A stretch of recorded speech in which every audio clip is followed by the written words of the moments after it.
Good morning, everyone. Thank you for joining. I see that there's still a lot of people coming in, so I think we'll just give it just 1 or 2 more minutes before we kick off the presentation.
All right, in the interest of time, I think let's kick off.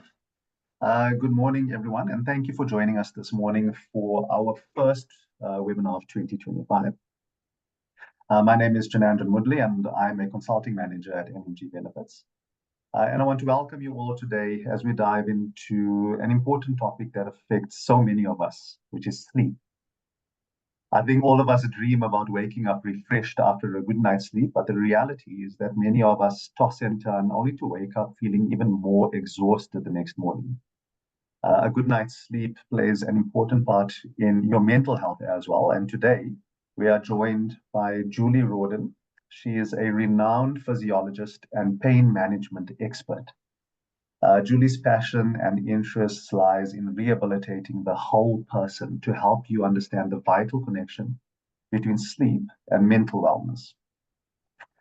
Today, Julie will be sharing some valuable insights on the importance of improving your sleep quality and, in turn, enhancing your mental well-being. So whether you struggle with sleep yourself or simply want to learn how to feel more rested, this talk is sure to awaken something in you. If you have any questions during the webinar, there is a Q&A function which you can use, and we'll answer some of those during and at the end of the session. Julie, thank you for joining us. I'll hand over to you now. Good morning. Thank you, Janandran. And good morning to everybody. When approached to share today, my first thought was, how long do we have? When one considers the concept of mental wellness alone, there's a wealth of topical and validated resource to cover.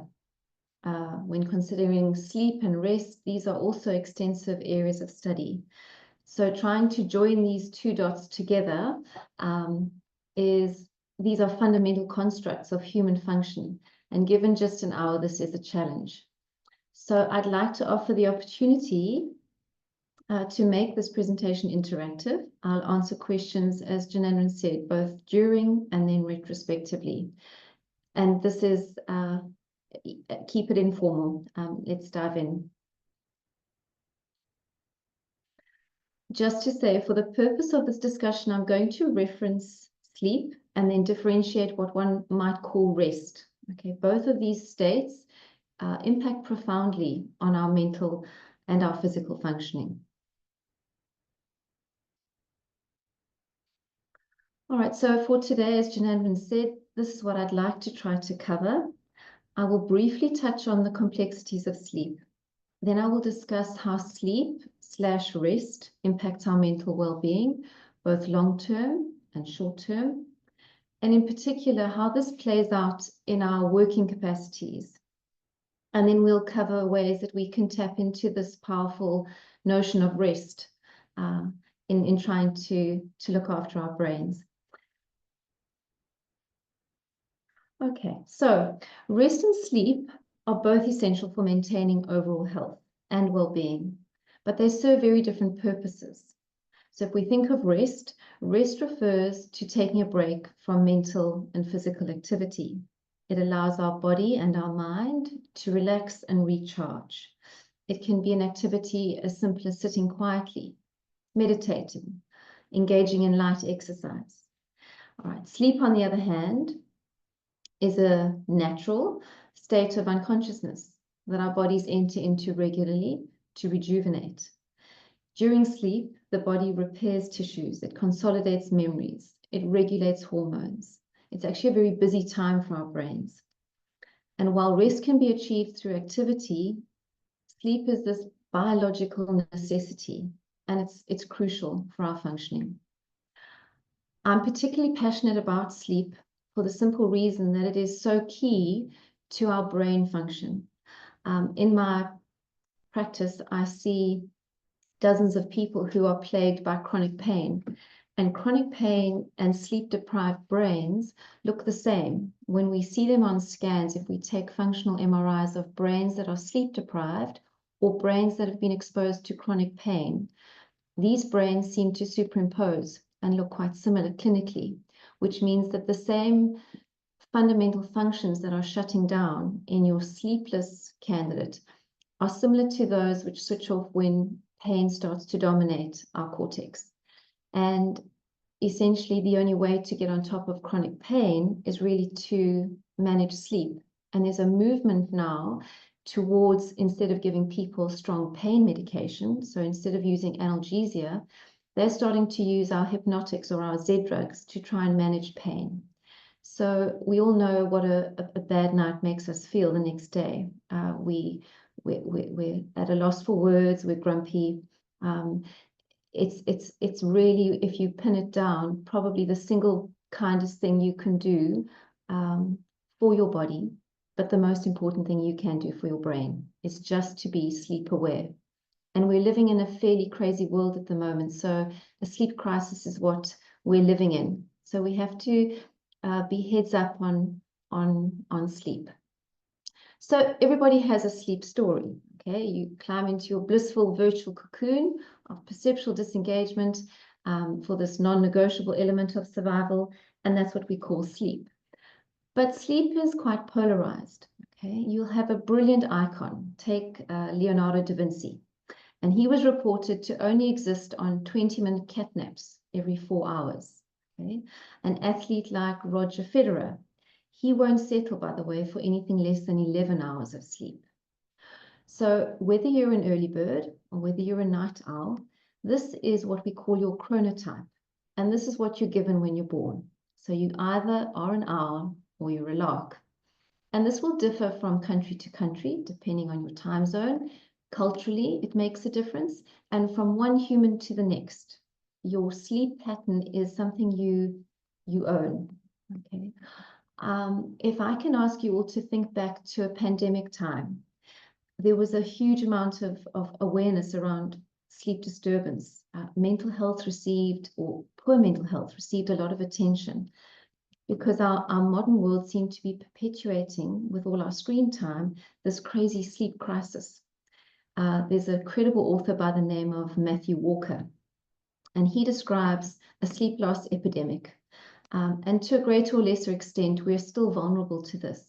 What with screen time, our stress levels, light pollution, we are lacking in sleep as a human population. And this has long-term catastrophic implications. Okay, so to better understand the link between our brains and where sleep is concerned, what's happening when we sleep, it's not just a time where everything switches off. In fact, it's our busiest time in our heads. We categorize sleep or the sleep cycle into two main stages. Right, there is what we call non-REM sleep. And this on the slide, everything from yellow to green to pale blue constitutes the non-REM sleep. Okay, what happens during non-REM? It's our physical restoration time. Tissues are repaired. There's a little bit of a cleanup. It's like the housekeeping phase of our sleep. And then there's this really crucial part, the dark blue, REM sleep. You've heard of rapid eye movement. And this is, in fact, the real time where our brain does its most important work. It's in this phase of sleep where we do our emotional processing. We do a lot of our dreaming here. It's our creative time. It's where our brains fuse things together, our memories, all of our learning from that day are consolidated. And most importantly, it's when toxins are cleaned up. So it's both a stimulatory, a cleanup, and a fusing together. So any networks, any learning, anything that's transpired in the day, that's where it gets cemented.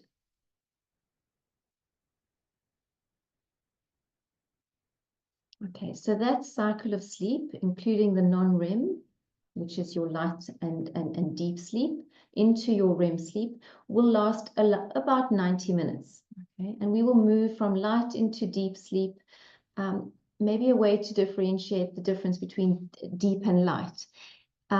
If you've gone for a nap in the afternoon and someone wakes you almost prematurely and you wake up feeling quite groggy, almost grumpy, it's probable that someone's woken you from a deep sleep part of your sleep cycle.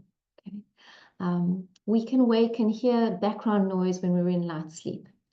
And when these two phases are out of sync, we fall into this dysfunctional sleep pattern where sleep deprivation is not so much about lacking hours of sleep. Okay, it's more that we start to see the composition of our sleep being poor. And if we're not getting good sleep architecture, we're not doing those essential things of mood regulation, having our energy levels restored. And as a result, cognitively, we wake having not done all of that housekeeping. So don't think so much in hours, but think in quality. Okay, so quality versus quantity. So dysregulated sleep is not just that you're lacking the enough time to get enough sleep. You might have all heard of a drug called melatonin. This is a protein we make in our brains. It's a very normal part of our brain's function. And often melatonin is given to adolescents or to children who have sleepless cycles and problematic sleep. It helps us with regulating our day-night, our wakefulness and our sleepiness. It's not designed to make us drowsy. It's not designed to sedate us. It's really about trying to get back all the bricks in our wall. So we build up better sleep patterns by having the composition of each of those phases taken care of. Okay, so let's recap then. What is happening when we're sleeping? Physical repair and recovery, emotional and mental processing, memory consolidation, learning and creativity. I spoke about the removal of toxins, but I've highlighted there something about our immune system. And I think we are not as aware of this as we should be. And I'm sure you've had periods of stress where you seem to be more vulnerable to a common cold, or you'll pick up that germ that's floating around the office. And it's probably more likely when you are lacking in sleep. And this is because both in the short term and in the long term, what happens when we sleep is that we start to build up a stronger and a more reliable immunity. Okay, so the sleeping cycle actually reinforces the immune system's ability to remember how to recognize all those dangerous antigens. So we produce the proteins during sleep that help regulate our fight against inflammation and infection. And this is why sleep for a growing child is vital, because it's then that they are less prone to illness. So we need sleep to stay healthy, apart from all the other physical things that it does for our bodily organs, etc. And it's quite simple. So when we don't get enough sleep, we get sick. I think we might have a pause now. Are there any questions at this stage? Does anyone want to just talk biology? Is all of that fairly straightforward? Julie, there's no questions in the Q&A at this stage. Okay. So this connection then, so we've discussed now what sleep entails in terms of its hours and the jobs that our brains need to do during that sleep time. So then how is it that we connect sleep and mental well-being?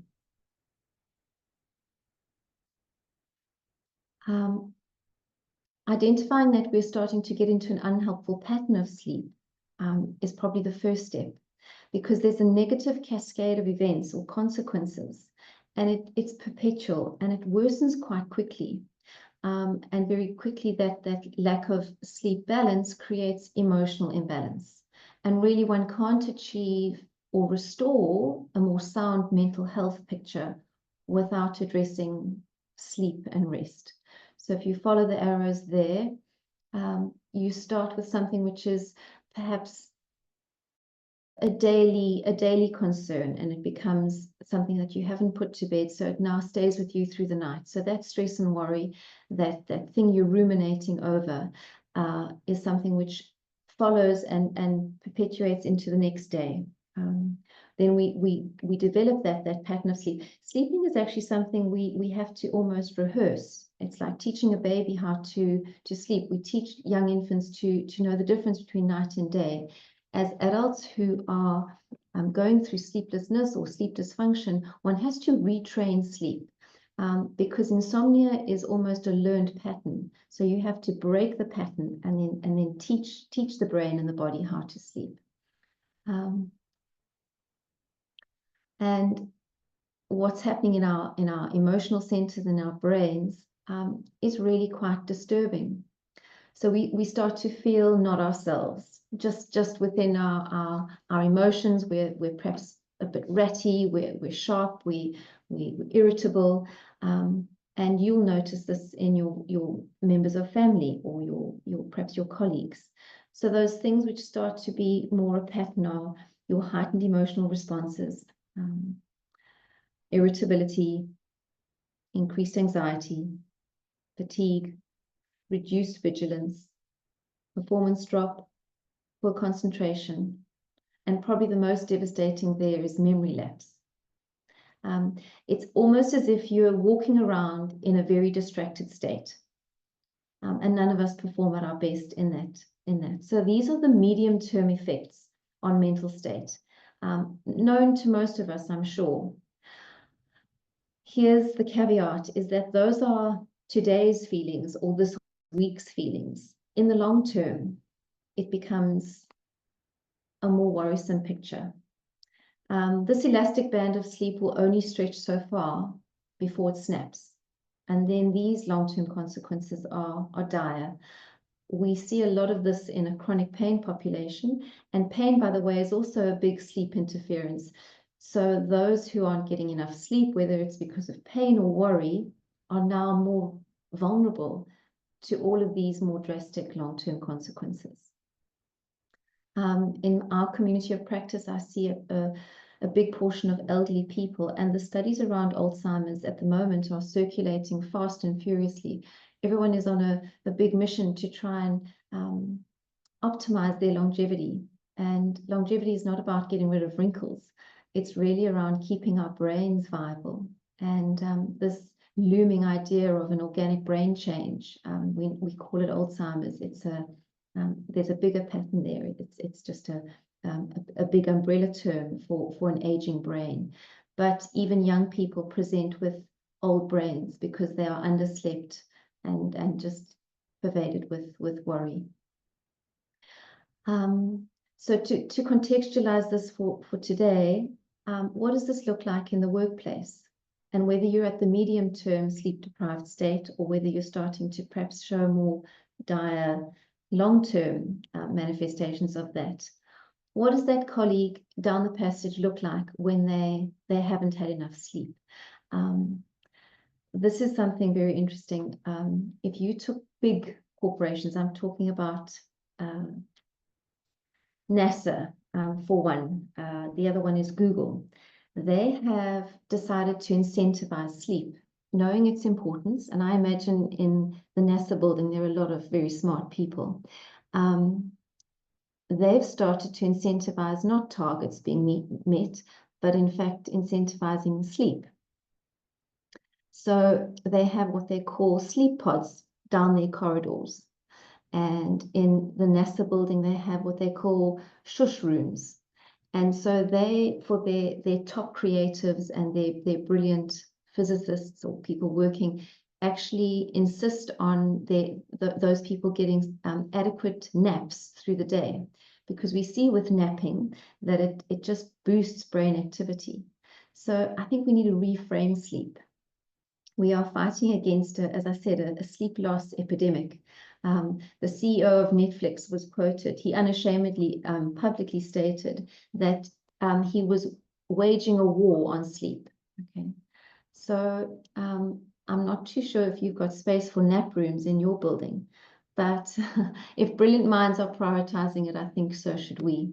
Because what happens when we as a community within our workplace or schools or wherever are not getting enough sleep, you're not getting the best out of your team. Okay, so if you are a bunch of creatives, your creativity is compromised. You are fundamentally less productive. Those who are doing figures, you're less accurate. This was an interesting finding in a study. They looked at the idea of social loafing. So they took teamwork where there had to be brainstorming, and they took groups of people, and where there were sleep deprived members of a team, there seemed to be this tendency for these people just to sort of shirk their responsibilities and not lean in. So social loafing, they become disinterested in whatever team goal or whatever task is at hand. And then a group of employees who are continually unwell are those that just take more sick days annually. Okay, so there's a financial drain. They took a call center and studied whether these people were willing to take challenging tasks on.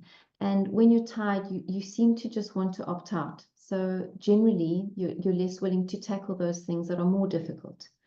And then that grumpy person obviously becomes less popular, less loyal to their boss. Generally, there's just a degradation in that working environment because the people are not getting enough sleep. So this, for me, in a corporate sense, is something to pay attention to, because you really do want to get the most out of your team. And we're not robots. We don't give the same output day after day. So one has to factor in a human side and recognize that we all have a good and a bad day.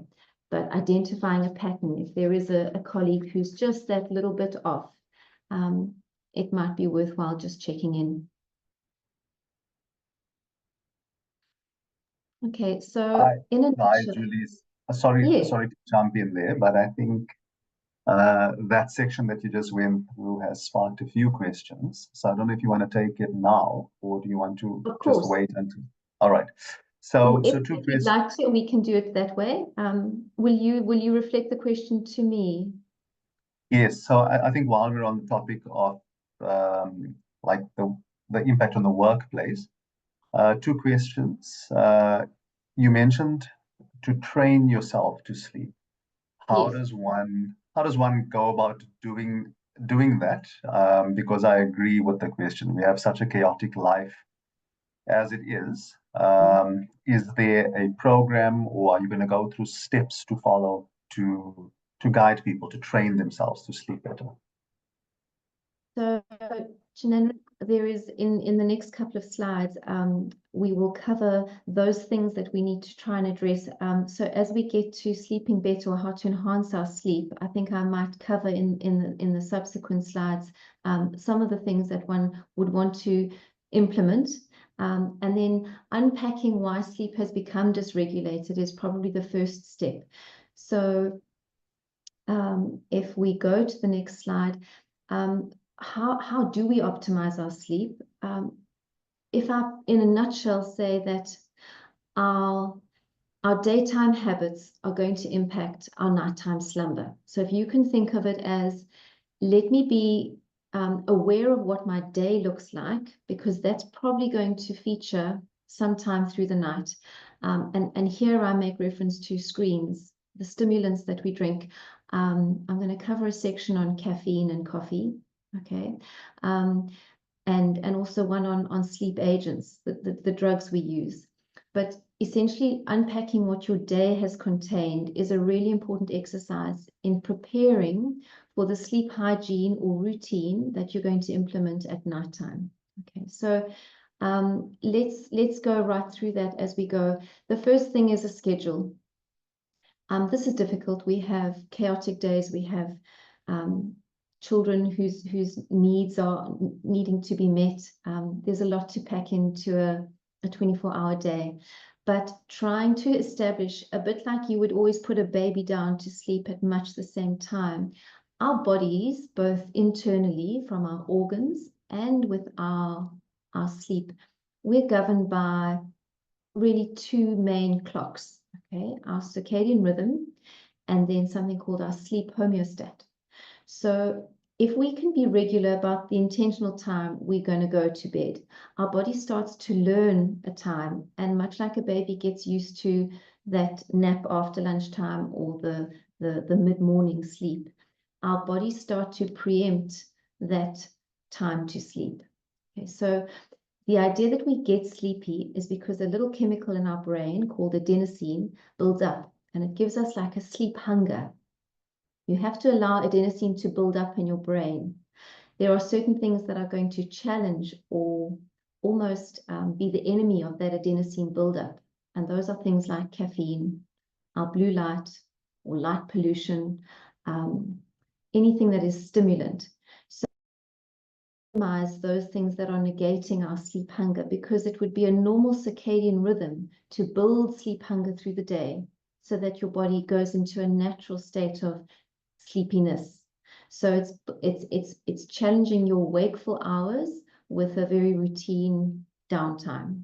Okay, so the first is try and get to bed at much the same time and try and wake.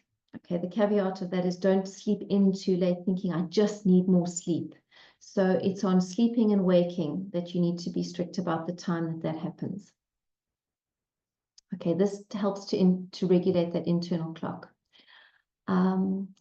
Create a relaxing bedtime routine. Okay, so you want to try and switch off that phone at least an hour before bed.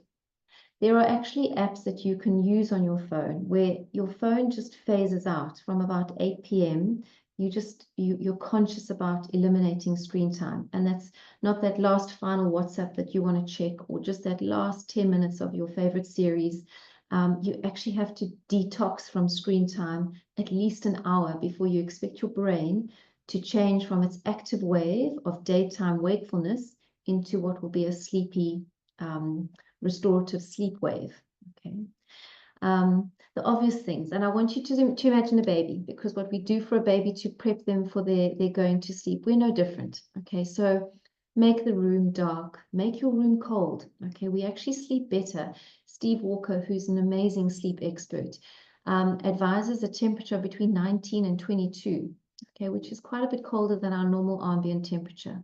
So you've slowed down your screen time, you've prepped the room. Don't leave your TV on in your room. Okay, screens are banned actually in bedrooms. A nice warm bath or whatever your preferred relaxation technique. These all need to build up to that going to bed time. Okay, and then obviously that sleep environment needs to be contextually possible for you. Some of us have shift work. There's obviously different challenges within that. But so contextually, bedroom is cool, it's dark and it's quiet. Supportive mattress, curtains that black out sufficient light if you are in a city and so on. You'd be surprised how light interferes with that clock. If you've got a snoring partner, stick earplugs in. Okay. And if you prefer some kind of gentle noise, there's lovely apps which give us what we call white noise. That often facilitates that. So what else do I want to say about that? There's the limiting of blue light. How about what we've eaten for dinner and how late we do our last meal that evening? Your body's got different clocks doing different jobs through the course of an evening. And if you're giving your body something to digest, your body is still very busy doing that activity. Okay, so much like you want to time a child's meal time so that they are regular, we too should not leave our meal in the evening much later than 7. This gives our body time to digest this meal, that we are in a more restful state, having done the digestion ahead of when we want to shut down. Okay. And I think this is where our next sort of topic on rest, which is a conscious activity rather than our unconscious sleep time. Managing your stress and anxiety from that day might require a deliberate or intentional task of a bit of journaling. There are different strategies, but you need to put to bed that day's concerns or those sort of mental preoccupations that are keeping you buzzing. Those need to be set aside so that you've dumped those. That's sometimes very important because we take our worries to bed. So you've got to try and take an emptier head to your pillow. This might have come up in the questions as well. It's a question I often get. How about napping? Would napping be a good thing to do? So your nap time is helpful if it's through the course of a day, but it must be done no later than 3 p.m. and never more than, the optimum time, by the way, is 27 minutes for a nap. Our brain has rebooted, recharged after 27 minutes of sleep. Otherwise, we've gone into that next phase of very deep sleep and we'll wake groggy. So napping doesn't necessarily mean we won't fall asleep that night. Actually, we've practiced that going to sleep ritual, which is helpful. It's provided that nap time doesn't go beyond 3 p.m. and it doesn't exceed, call it 30 minutes. Okay, so napping is actually quite a useful reboot for our brains, contrary to what most people think. And then we spoke about light, making sure that we've got rid of any light pollution. Natural light through the day is quite important because it affects our melatonin production. So as long as we've had good natural light, as opposed to just our artificial light in our indoor context, natural light helps our brain to know that daytime is for light, and it helps us move into that circadian rhythm of dark means nighttime. So you need to challenge your brain and give it natural light through the day and darkness at night. It also just is about quality there. Okay. I'm going to leave the talk around if there was a true insomnia pattern, okay, which is now we talk about what are the agents we could, from a pharmacological point of view, use to aid poor sleep. That's another whole discussion which we'll get to. Okay, so scheduling routine time, making sure you haven't drunk those stimulants or eaten too late, optimizing your environment, and then that stress reduction. These are all helpful ways to get on top of difficult sleep. Does that answer that question? Janelle, was there something else that someone wanted to ask before we move on to the next slide? Yeah, there is another question. I'm not sure if you'll be able to answer this, but it asks, someone asked, what's the ideal amount of natural light in a day? Hours. That's a good question.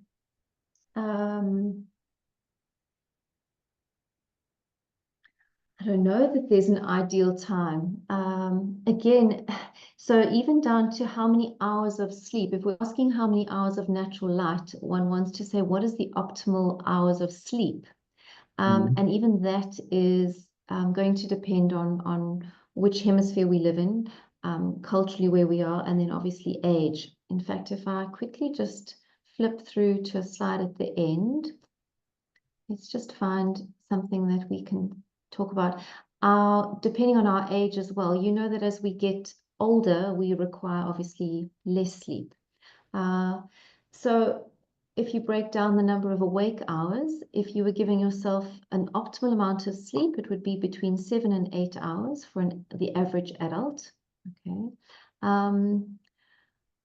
Yeah, I don't know about a light exposure.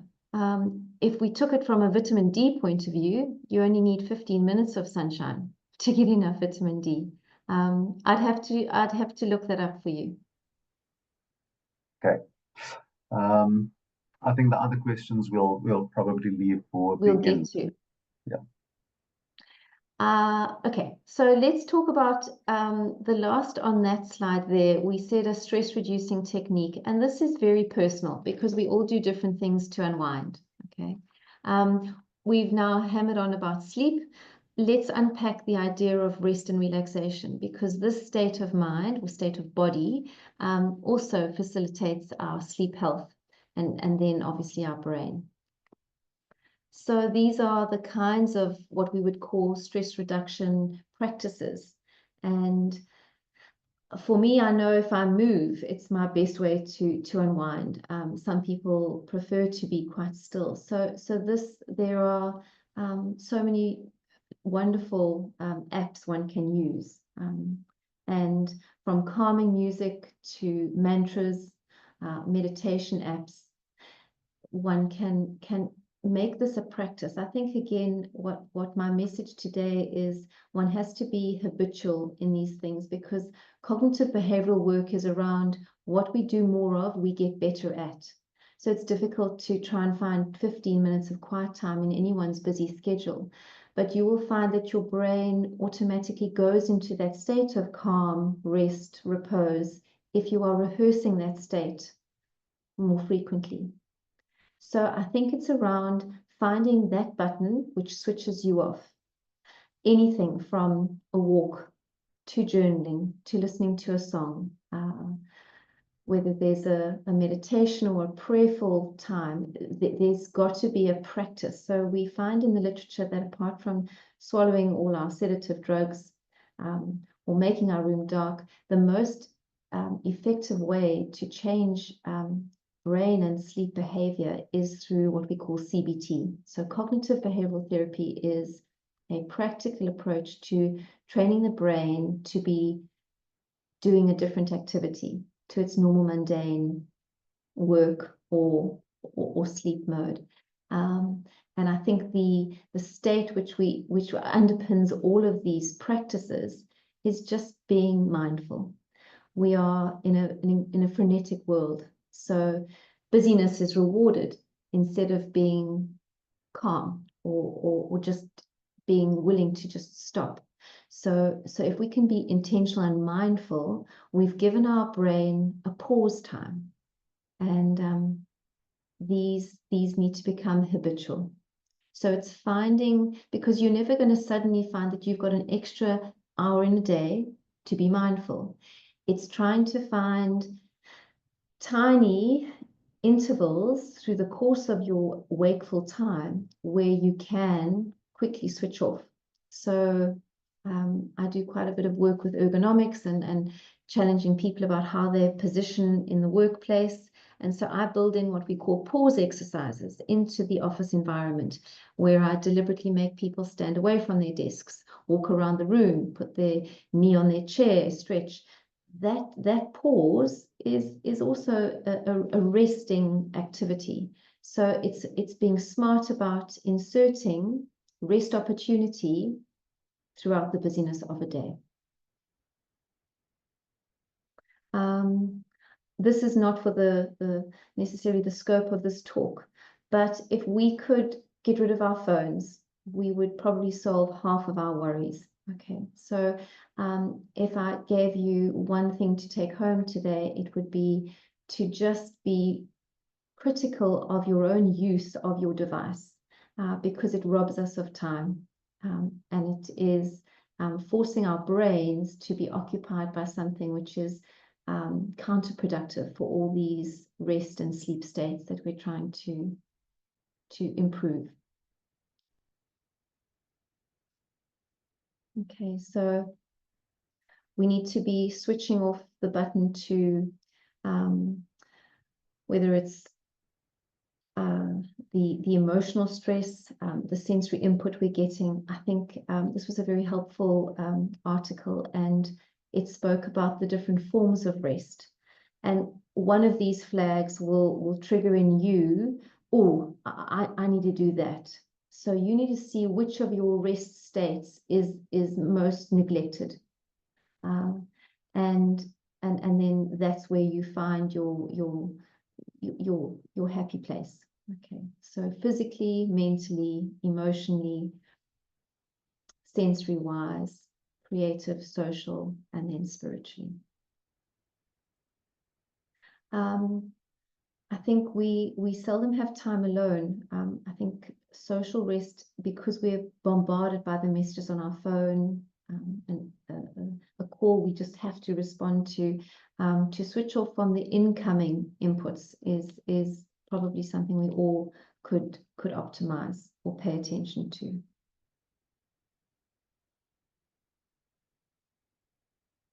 Okay, so I decided I'd make myself a cup of coffee before I sat down to this. Let's talk about caffeine and differentiate here between coffee and caffeine. Okay, they're not the same thing. Coffee is that delicious kickstart thing that you make from your roasted coffee beans every morning. The brew, the bean, and the method's going to determine what caffeine volume you get. So that's coffee. Okay. Caffeine is itself a substance. Okay, it's a natural stimulant. It's found in tea, in chocolate, in other plants. Okay, it's added to all of our energy drinks, or these other beverages that we buy. Caffeine has been described as a miracle drug with no cost, but sadly, excess consumption of this caffeine, in whichever form we consume it, does come at a cost. It is the enemy of our sleep hunger, as I said, because it competes with that lovely sleep hunger hormone building up in our brains called adenosine. So it drives our fight and flight. So when we start to get sleepy and we're yawning and it's 3 p.m. in the afternoon and we decide to get our coffee fix, okay, it heightens our nervous system, okay, it puts us into alert mode. The problem is that alert mode, or the effect of that half-life of caffeine in our bloodstream, lasts for as long as 12 hours. So these are fairly boring parameters, but the rule of thumb would be that you can safely consume this caffeine drug, but you have to do it before 12 noon, and you're limited to 2 to 3 cups daily, which is hardly what any of us really, adhere to. So those would be the guidelines for the consumption of caffeine as a stimulant. Do it before noon and limit it to 3 cups. This I would not be able to achieve, I must say. All right. I'm going to tiptoe around this because this pharmacology is in itself a massive area. I'm going to just briefly try and describe in a very simple way what are these sleep agents that we take, what do they do? And there are really 3 different sleep agents that we turn to. The prescription drugs, okay, those we call hypnotics. The over-the-counter remedies, okay, or the things like Carmet, Biral, Stressam, and then the antihistamines. Some people rely on taking something like Finnegan or an Allergex at night because an antihistamine seems to make them drowsy. All right. Basically, these drugs are formulated to target our brain's sleep-wake cycle. Okay, so primarily those Z drugs, they influence our little neurotransmitters that alert us and keep us awake. So they are there to challenge that, inducing a drowsiness and therefore promoting our sleep. The over-the-counter drugs, do their work? Something like melatonin, as I described earlier, it's used in the context of where an insomniac is trying to get back a pattern of sleep. So melatonin won't switch you off altogether. It's not going to make you super drowsy or keep you asleep for 8 hours, but it's going to help your body to know night from day and help your body to compose those important sleep constituents. So the REM, the light sleep, the dark sleep. So they just slow down the brain activity, and they behave as a little chemical messenger in the brain. So they're there to promote sleep, but not to actually sedate you. And as I say, that's a whole different.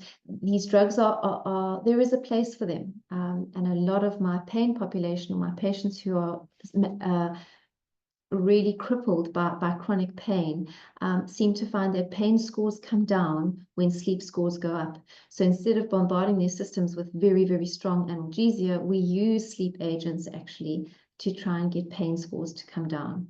So there is a place for these drugs. They just have to be properly metered, and not everyone responds in the same way. So I use these in practice, and they have a place. And I think that's probably all that's safe to say about those. We spoke there about just a recommended amount of sleep. So as much as 7 to 8 hours is an appropriate amount of rest. And obviously, the younger you are, the more sleep you get, because your growing brain just needs that much more. I'm going to skip to this slide here, because this could be something you could also just have on your desk. That magazine, A Fit and Healthy Brain, is such a lovely publication. It doesn't come out every month, but there are wonderful self-help tools. And if you think of all the campaigns we have anti-smoking campaigns, we have fitness campaigns. I wonder why we don't have sleep campaigns. So never before has the brain had as much attention. But this is a publication. I leave a copy in my reception for my patients to come and look at. It's not just about an aging brain and how to stay young. It's about how to properly feed your brain. Okay, so again, not for the scope of this talk, but not just timing your meal for nighttime and sleep. What is on your plate? Okay, so the brain foods that lend our brain health and support are key in maintaining mental health. So mental health is around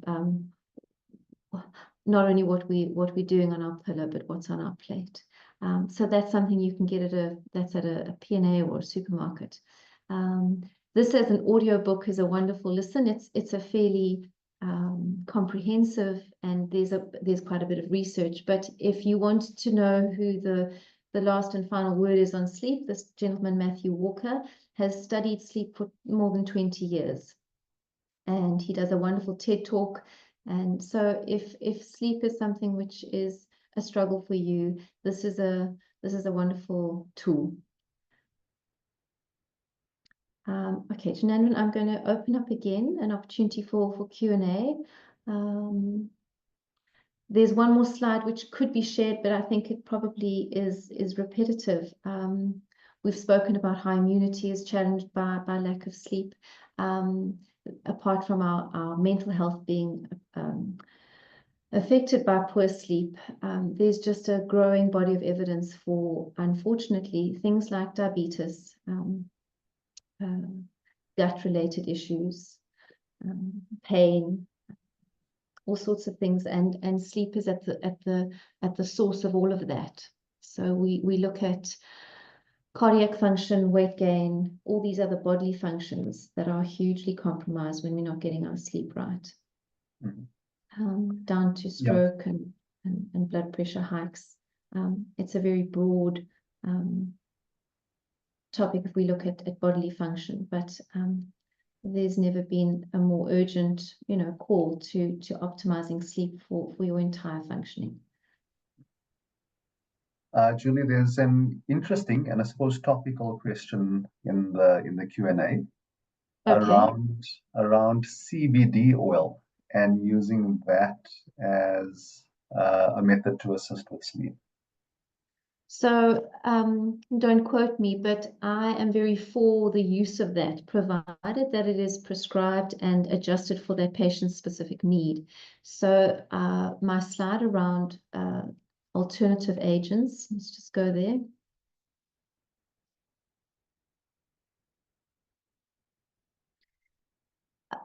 These are what we would call over-the-counter drugs, because very few doctors now will willingly prescribe CBD.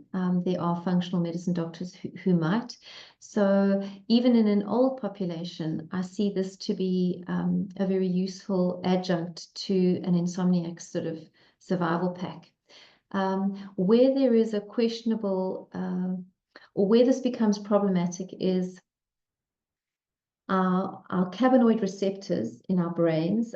We have these anyway. So when you introduce a CBD oil, we have the receptor to receive that molecule. And in a sleep-deprived state, we will produce more of those receptors. And so it is a well-tolerated agent to introduce.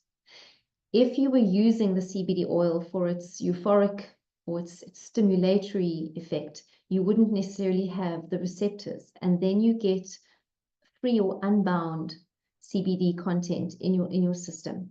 So again, it's around that particular patient's tolerance. Each of our blood-brain barriers is different. So, and there needs to be a careful discussion around what the existing allopathic agents that are being used in conjunction with the CBD. Okay, there's certain medicines that shouldn't be mixed. So it has, particularly in palliative care, a huge, very useful contribution to make. And I have quite a significant number of elderly people who find sleep challenging, who use that as opposed to using one of the Z drugs. So the benzodiazepines and the slightly more strong sedatives, they would rather, they tolerate better actually, safe volumes of CBD. And again, where you're getting it from, I think there are, you've got to get it from a reliable and trusted source. Okay, thank you.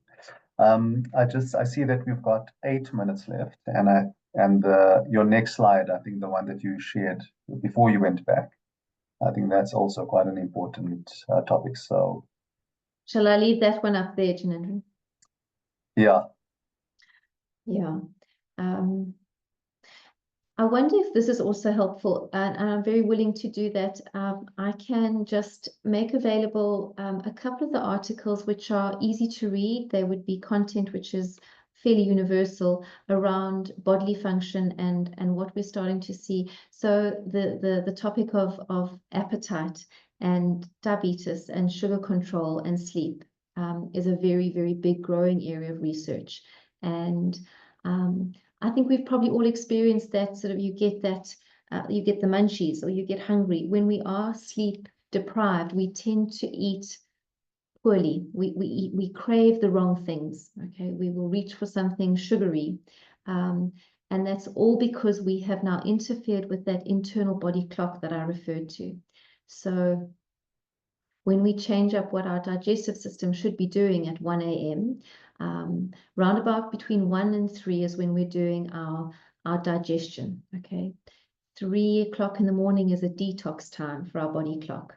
So once sleep becomes dysregulated, the normal organ clock is confused, and that's why we start to get cravings, and there is a tendency to build up insulin resistance, and this drives that type 2 diabetic state. And people often wonder why they can't shed the extra kilos they seem to be gaining. And we know stress to be driven by that harmful cortisol that circulates. So just an ongoing cortisol shunt changes appetite, changes insulin resistance. So obesity amongst in a sleepless population, you'll find that weight control and obesity are prevalent. Okay. An interesting question from Brenda, which I resonate with as well, is if you do go to sleep and you wake up in the middle of the night. Yes. Can you recommend any techniques to go back to sleep as quickly as possible? That's Brenda, that's a very good question, because I think, again, you'll get different inputs on this. So if I go by Steve Walker's research, it's a bit like starting that ritual again. If you haven't managed to get back to sleep after 20 minutes of wakefulness, and whatever the reason is you woke, perhaps you woke, you went to the bathroom, or you woke because of a noise. If the struggle is longer than 20 minutes to get back into your sleep, it's then helpful to restart your sort of your sleep circuit. So get up, go to the lounge, so change the context. Do not lie there tossing and turning for 45 minutes, an hour, 15, just trying to get to sleep. Okay, because now you're fighting, you've almost got to let that adenosine, that sleep hunger build up again. It would be more advantageous for you to leave your bedroom, move to a quiet part of the house, and certainly don't switch on your TV. Okay, don't make a cup of tea, but go and sit quietly and do something which resonates. So one of those restful activities. So whether you journal, whether you play some music, but change the context. So take your body out of the bedroom, move somewhere quiet, go and do something which incorporates mindfulness or just your downtime, okay? And then attempt to go back to sleep after about 15 minutes. But longer than 20 minutes struggling means that you need to abort that trying to go back to sleep and restart. Does that help you? That is helpful, I think, yeah. Julie, there's a couple of more questions that's coming up in the Q&A, specifically around, I'm gonna group it all and say the medication side of sleeping. Yes. I don't know if you have any more slides that you want to go through before we address those. I think I'm good with unless there are questions around specific. No, I'm happy to leave that one on. I think this is the one I'd like to leave on the screen for a bit longer. Around rest. No, I'll happily answer questions now about drugs. All right.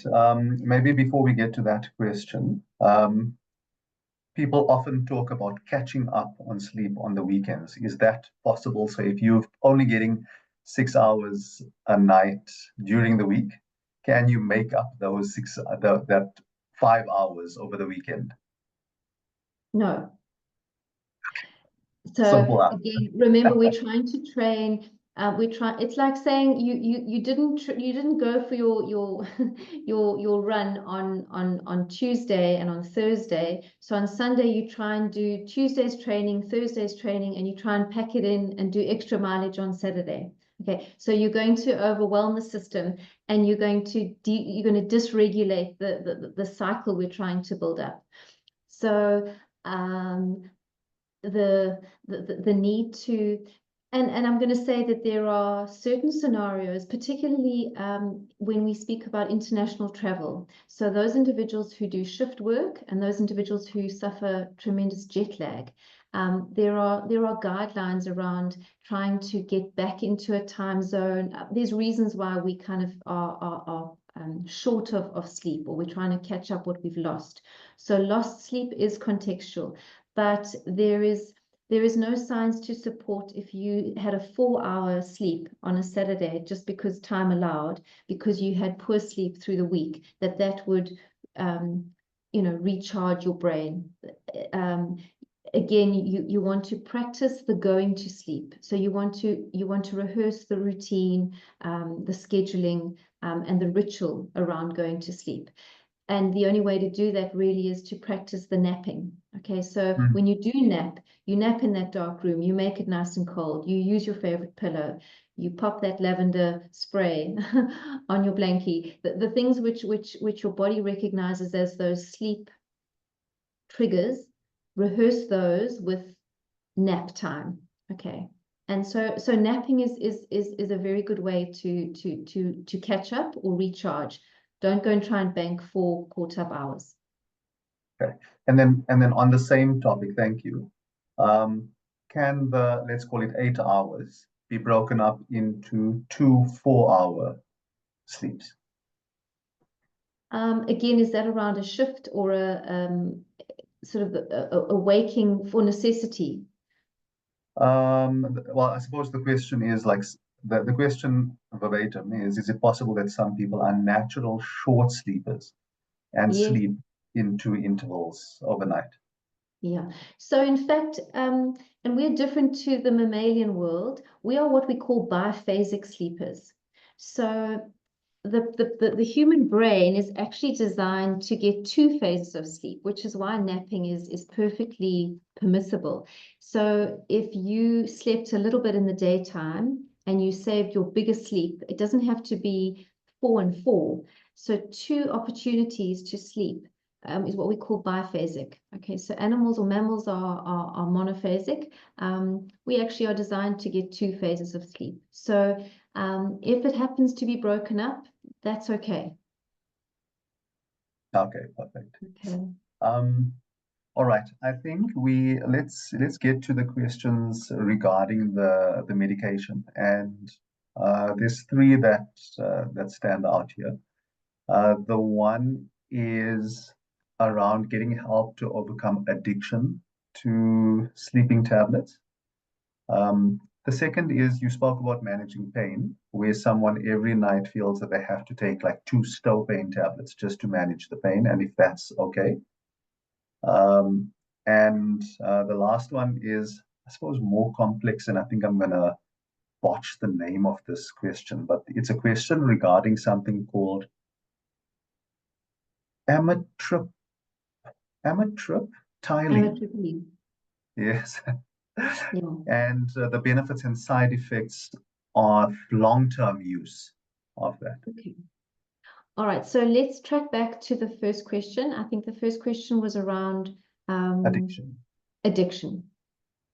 I want to differentiate here between addiction and tolerance. Okay, so an addiction is very different. If you feel as if that agent that you're on, you cannot be without. There are guidelines around becoming tolerant of a drug, where we no longer get the same effect of that drug. And this is very true of our we call them the benzos, the benzodiazepines. These are mostly used in our stressed out, sleepless adult population. Okay, we've got a different formulation we're starting to see, and the trade names are irrelevant, but there are different sleep agents which carry a different risk of habit forming tendencies. And unfortunately, the benzodiazepines don't only usually land up being addictive, is that we build up tolerance for them. So not only do we become addicted to the tablet, we become less likely to respond as favorably to the agent. So it no longer gets us to sleep to the same extent. So when it comes to sleep therapy or pharmacology, that agent has to be revised and swapped out or changed quite regularly to prevent the tolerance and the addiction. So when people start to use analgesics like a Stopain or a Sinaleve, there are many analgesics. Usually these analgesics carry a molecule of codeine, okay, and codeine also has a sedative effect. Codeine in itself is very addictive, so you might not be addicted to the actual benzodiazepine, but in that pain tablet that you're taking, you've not necessarily had an addiction to the analgesic portion, but to the codeine portion. So it's a very difficult area of psychiatry, which is where all this class of drugs falls into psychiatry. Okay, and again, the age of the brain using that particular sedative or that hypnotic is crucial, and what else is on board. I'm going to jump to the other question because it's relevant here. That amitriptyline is a drug we use in different compositions and different strengths. So when you use 100 milligrams of that tryptyline, you are using it as a mood stabilizer. Okay, so it would have an antidepressant-like or calming effect. When you use it as 10 or 30 or 40 milligrams, it's used to try and help sleep. So an agent which is working centrally, in other words, on our brain, used in different amounts, can be used to control pain, or it can be used to help induce sleep.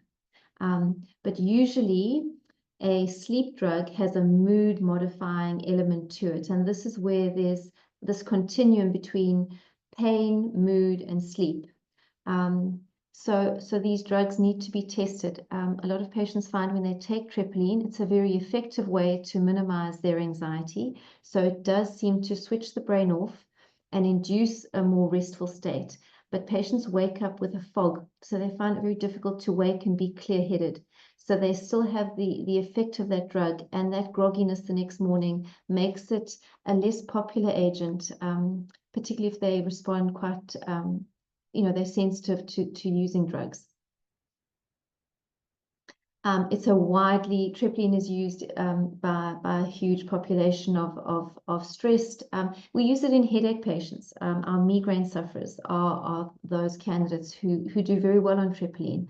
Again, though, it has to be used for the right purpose and in the right, whether it's the top end of the 100 milligram usage versus as little as 10 to help you at night. The same question mentions that it's also given to patients who have high blood pressure and diabetes. Do you know anything about that? Trepoline as a hypertensive drug. Sounds like it, yeah. Okay, I'd have to see the trade name of how it's being used. I don't know to be for hypertension. Obviously, we're using beta blockers, so it might be incorporated into when people tend to have a comorbid list of ailments. Usually, hypertension, stress, poor sleep. These all coexist, and then very often there are a number of agents used. But I don't know trepoline to have a direct effect as just a straight first-line hypertensive drug. All right, thank you. And then just the last question on the medication is something like taking 2 stopanes every night for pain management, just to assist with a good night's sleep. Is that okay on a long-term basis? I'm going to suggest that it becomes necessary for a medium-term time frame.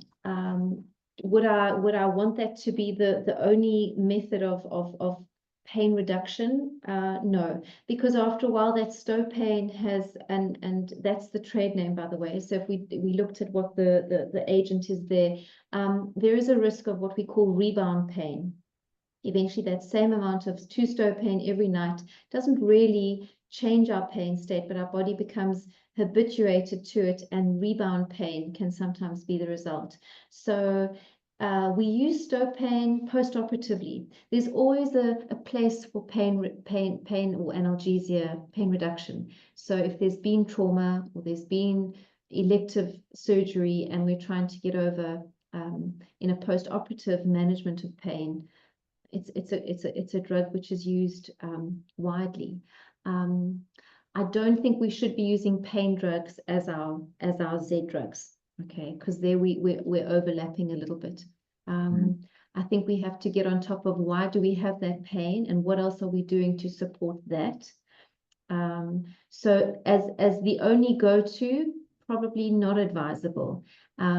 If managing pain with other avenues is being implemented, then I would then still only use it for a short term. And I'm talking after about, we say 6 to 8 weeks, and then we need to relook at that agent.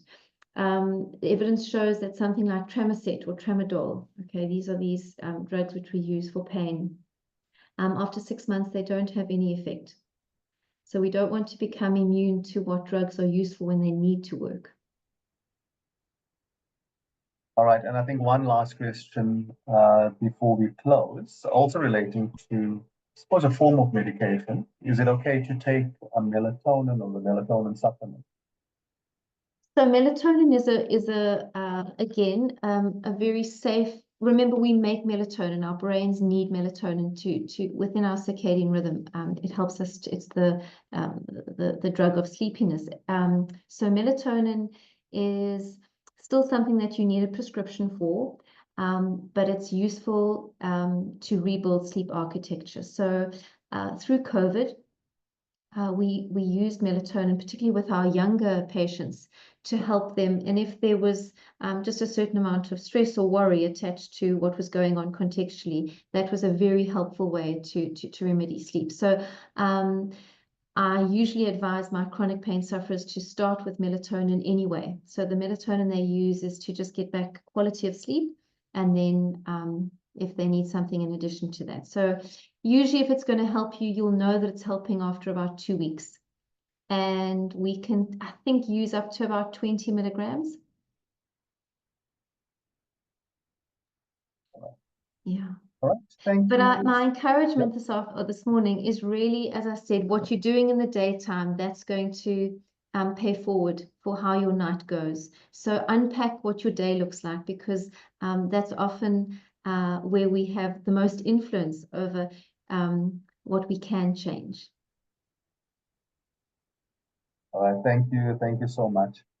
And thank you to everyone who's attended. I hope you found the session informative, and that you will take what you've learned here today. Supposed to maybe change some of the habits to get a better night's sleep and improve your overall well-being. And I think we need to follow the doctor's orders, and at 12 o'clock, everyone needs to have a 27-minute nap. So, and maybe you've got to create a snooze room somewhere there, yes, agree. All right, so then I think we'll close off there. Thank you to everyone who's attended. We really appreciate your time, and have a good day, further. Thank you.